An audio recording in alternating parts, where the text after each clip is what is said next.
Do you feel like your brain is playing Smash 4 even though you're pretty sure you're playing Ultimate? Do you spam air dodge so you can land for free? Well, let's break all those bad Smash 4 habits on today's episode of How to Win. So first off, what were our bad Smash 4 habits? This question is key so we can actively try to stop them from happening. Let's take the number one bad habit from Smash, our air dodges.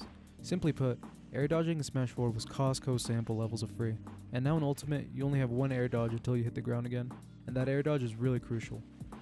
This air dodge should be a mix-up tool. Never use it in the same way or in any kind of habit, because if your opponent figures out you keep air dodging at the same time, they will go to town on you. Here are some quick factors about Ultimate air dodges you may not have known about. Air dodges have more and more lag the more you use them. The air dodge landing lag is minimal, but air dodging and not landing immediately after is pretty laggy. Directional air dodging is more laggy than if you don't input a direction. Finally, air dodging towards a ledge will snap you right on there, making a useful recovery tool. Oh, and speaking of recovery isn't a static phase anymore.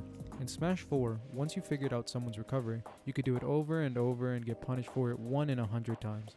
In Ultimate though, every recovery can be punished. You have to mix up every single recovery or else you're going to lose against any decent player. Sometimes you gotta recover high, low, middle, everything in between.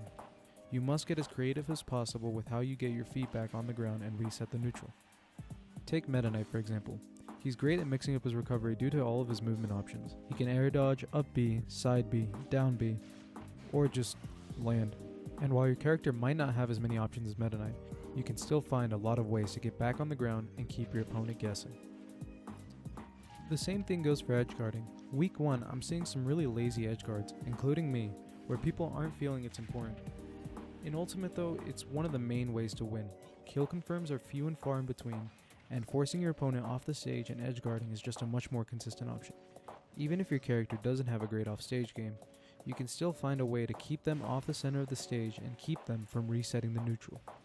Now let's talk about my personal habit, trying to perfect shield instead of using the new parry mechanic. This one is pretty simple. In Smash 4, you would shield right as the attack was hitting you, and that would give you the most time to punish, removing all the shield stun. I think this mechanic will make the skill ceiling really high, with top level players being able to parry everything to convert it into a punish. But now, with the new parry mechanic, you have to release shield on the last couple frames of a move hitting you, and that will give you the most optimal amount of time. There's a lot less ending lag on moves in Ultimate, so parrying is really important now. I think this mechanic will make the skill ceiling really high, with top level players being able to parry pretty much everything to convert it into a punish. I really think you guys should try to practice this, and I'm currently trying to figure out a way to do it in training mode with the CPU. If you have a friend, ask him to hit you a couple times with a jab or something so you can practice the timing on parries. In general, I think a lot of people are playing their Smash 4 mains in Ultimate the same way that they would. And this just doesn't work anymore. There's too many differences in the game, and I really suggest you take the time to go to training mode and figure out all the little nuances and differences in your character.